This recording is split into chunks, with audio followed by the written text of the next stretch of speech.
manufacture items, distribution, consumption and other exchanges are impossible. Definitely, successful businesses handle production well. Companies need it. As new utilities and upgrades become available, the production of goods and services may increase in a value. Islam doesn't generate simply to accumulate riches, unlike other economic systems. Islamic economics seeks for spiritual rewards in this world and the next. Islam provides norms, manners, behavior and arrangements for making things. Some Muslim and Islamic economic agents follow this principle and law. Next, the initial purpose of the research is to determine the meaning of the term Islamic productions. The next step is identifying the production factors from both the Islamic and conventional perspective. Number 3 examines the production determinants from the perspective of conventional economics and Islam. Determine next how Islamic production serve as a model for economic growth. Finally, investigate the challenges related to Islamic manufacturing in countries where Islam is the predominant religion. We'll talk about the final number 1, the concept of Islamic production. Production is an important element in economic activity. A distribution activity, a consumer activity, or other exchanges in products and services will never take place unless they are preceded by production activity. This is an absolute certainty. Production management is a key part of how successful a business is, so it is a significant thing for a company to have. Production is part of economic activity in general and has the ability to generate good added value in goods and services, especially when new utilities or upgrades are added. Production in Islam is not merely to achieve material benefits as stated in other economic systems. Even Islamic economics wants to reach the goal of meaningful or spiritual benefits that will lead to eternal happiness in this world and the next. According to Abidin 2008, the production terminology was not found in texts, both the Quran and Hadith. In Islam, the idea of production must be based on needs, not on wants. According to Al-Shadibi, there are 3 types of human needs in Islam, which is primary, daruriyat, secondary, hajiyat, and tertiary, tasiniyat. Next, the production of commodities and items that do not take into account moral consideration will be banned. Prostitution and gambling are prohibited explicitly by the Quran and the Sunnah. This means no resources or factors of production will be allocated for the purpose of in the present and the future. The existence of limited resources cannot be used as an excuse to not try to find a solution to the problem.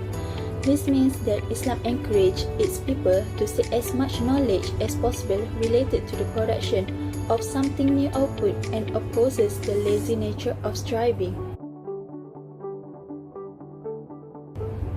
Production in Islam is very important because it is a way to perform the responsibility as a caliph to prosper the world, which is to cultivate various sources to sustenance from Allah subhanahu wa ta'ala for their needs. The excess of production in Islam also encourages human beings to work and strive and improve their standards of living.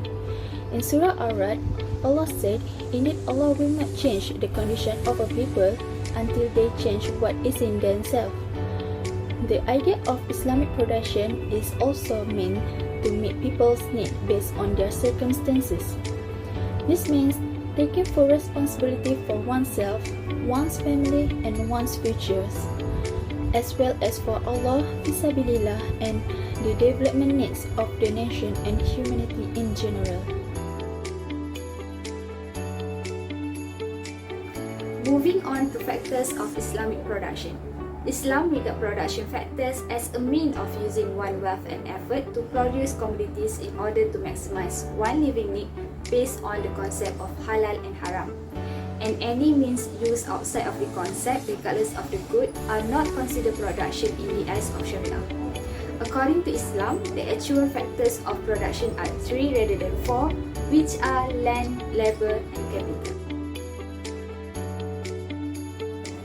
The first production is land, which is soil and other natural resources such as forest, water resources, mineral and oil reserve, wind and solar power, and arable land are all referred to as land.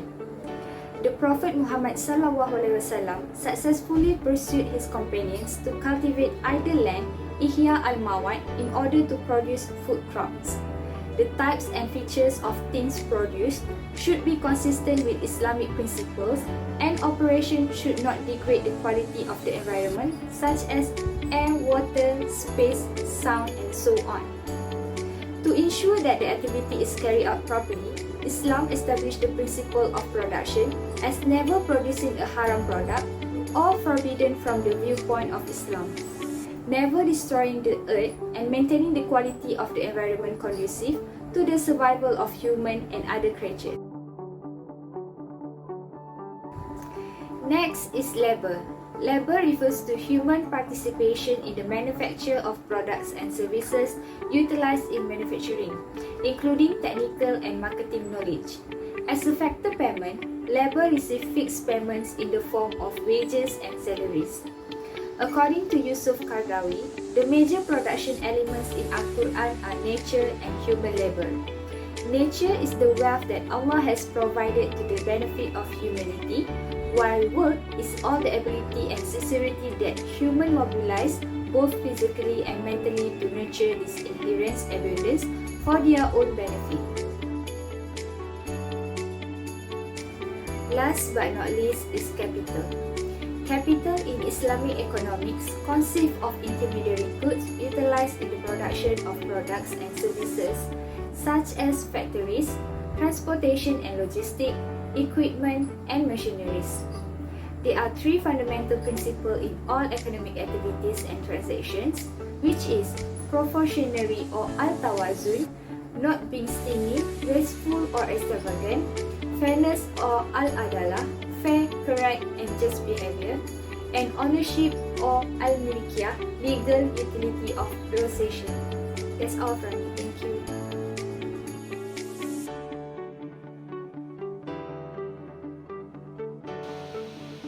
Moving forward, we will now look at the production factors from the standpoints of Islamic and conventional economics.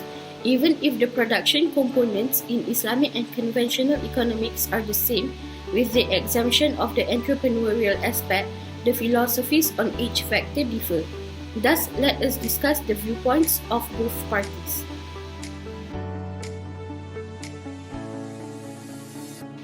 The conventional economic production theory develops to give an insight into a company's behavior in acquiring and utilizing resources for producing and selling products or commodities. The production aims to generate as much money as possible. Meanwhile, Islamic economics, following the Quran, emphasizes the benefits of goods produced, highlighting the need for consideration of human needs as an element of production. It entails that the products created are to fulfill human needs rather than manufacturing excessive luxuries that are irrelevant to the human needs and requirements. Although earning profit is not forbidden in Islam, the primary purpose of production is to benefit individuals and society in a balanced manner.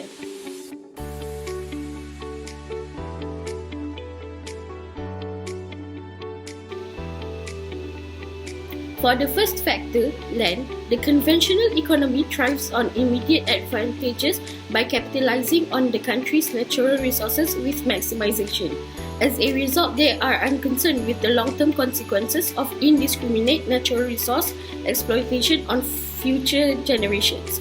However, according to Islamic teachings, the resources that could currently be exploited now belong to both present and future generation. The current generation has no right to waste resources that may become drained, endangering future generations.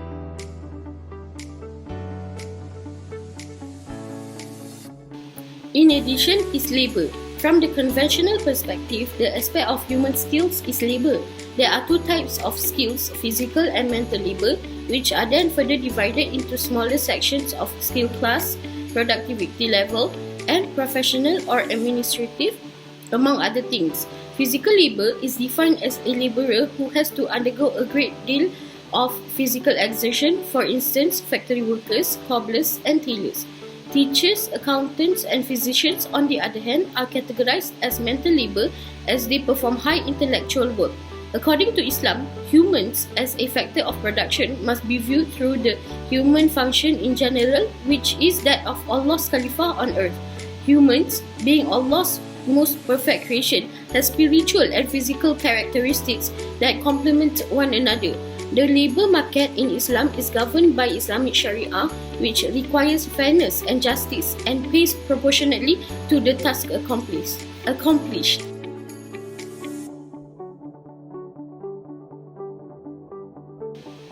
Last but not least, there is the capital element. In the conventional economy, earnings of capital ownership are through imposing interest on borrowers and deficits, and offering dividends and interest on investments to entice surplus customers to obtain capital. These tactics are forbidden in Islam as it is considered riba. It has the potential to develop into tyranny between the affluent and the poor. Capital ownership in the Islamic economy is gained by Sharia-compliant means such as employment, revenues from sell and buy agreements, award outcomes, testaments, and inheritance. Islam prevents attracting interest by lending capital. The process of economic growth is a result of Islamic economic production. Islamic economic growth is not an end in itself, but rather a means of promoting the citizen's good life. In the Islamic economy, religion is the driving force behind growth and development, as prayers and material progress are both inspired by divine instructions. Islam, being a natural religion, promotes expansion by stimulating human inclinations such as acquisition, providing, and entrepreneurial activities. Islam supports the initiative and entrepreneurial action. The level of output is commonly used in secular economics to denote the amount of economic development. The same indicator is employed for an Islamic economy, with one exception, the output composition. An Islamic economy's output basket includes elements that cater to both mundane and spiritual demands. Material goods and services, as well as non-material commodities like peace of mind and hope of prosperity in the afterlife, are all essential components. Its material goods percentage can rise to the point of adequacy. Individuals always require both goods in order to have a meaningful and prosperous life. More of these things implies more money in the bank. The aggregate output of all enterprises is referred to as economic production. A typical Islamic business is built on the partnership of labor and capital rather than the relationship of employer and employee. In order to get the best product for the company, each firm acts in a way that maximizes output from a given input.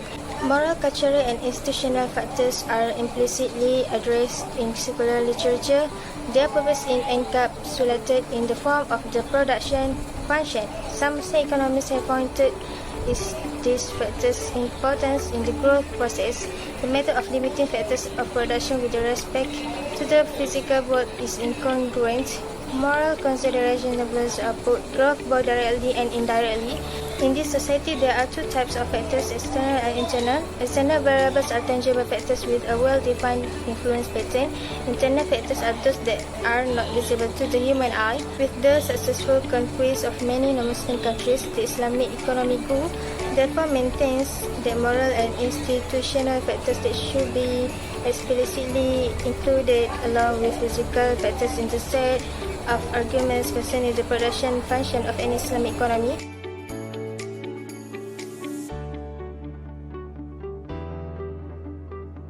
Factors explain the economic growth is an Islamic economy in general. Many differences occur in terms of product, quality, and smart strategies in done efficiently. Reusable material as a mode of manufacturing is included in the physical assets company. It is distinguished by the inclusion of all types of natural resources, which are normally classified as land or capital, such as machinery and assets that can be hired or leased, as well as asset depreciation over time during the manufacturing process. The land is of relevance among these since it is a gift from God and is intended for the entire society. Land production rises in a way that does not compromise the idea of justice. Labor is an essential and honorable component because it provides both physical and mental services to people. Labor can be divided into two categories, service and production. The role of labor is boosting economic growth is explored here, whereas its position to the output sector will be explored in the capital part. Workers' rights and obligations are explicitly outlined in Islamic teachings, and employers and the state are held accountable for their well-being.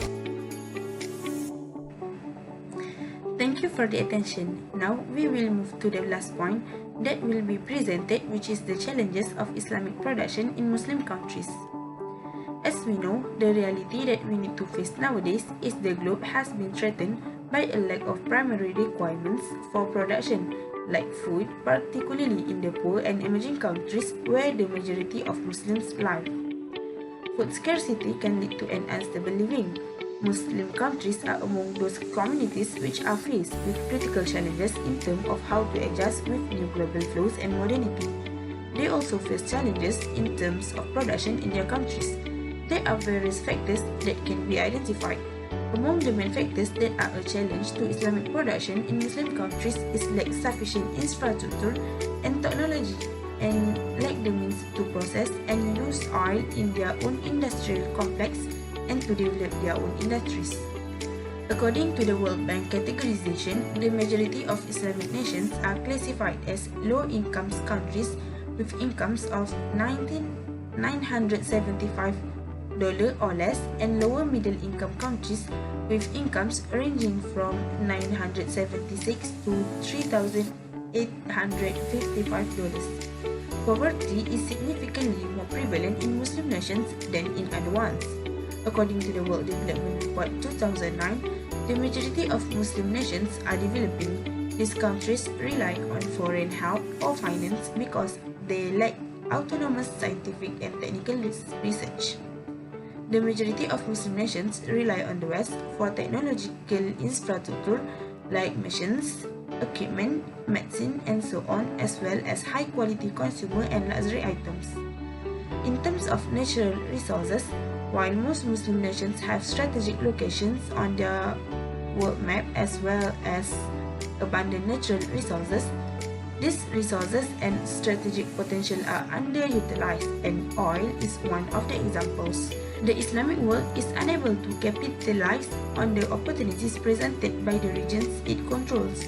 Most nations, especially those with abundant natural resources, lack the infrastructure and technical tools to expand production or make use of the resources discovered in their sectors. Exports are the sole contribution such resources provide to a country's economy. These countries lack the infrastructure to process and utilize oil in their own industrial complexes as well as to create their own industries. Furthermore, several Muslim nations lack the resources to conduct subterranean investigation to identify and extract the found reserve.